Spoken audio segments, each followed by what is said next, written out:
কখনো কি মনে হয়েছে আর চেষ্টা করার কোনো মানে নেই? বারবার ব্যর্থ হয়ে কি ক্লান্ত লাগছে? মনে হচ্ছে কি সবাই এগিয়ে গেলেও তুমি পিছিয়ে পড়েছ? ভাবছ কি এই লড়াইটা তোমার জন্য নয়? একবার চারপাশে তাকাও, প্রকৃতির দিকে তাকাও।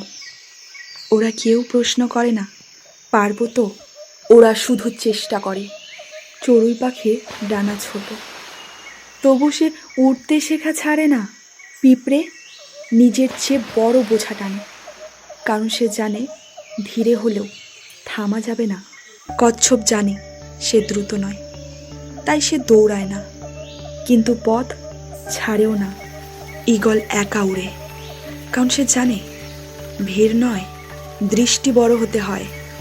সবাই একভাবে লড়ে না, কারো গতি কম, কারোর পথ কঠিন, কারো পাশে কেউ নেই।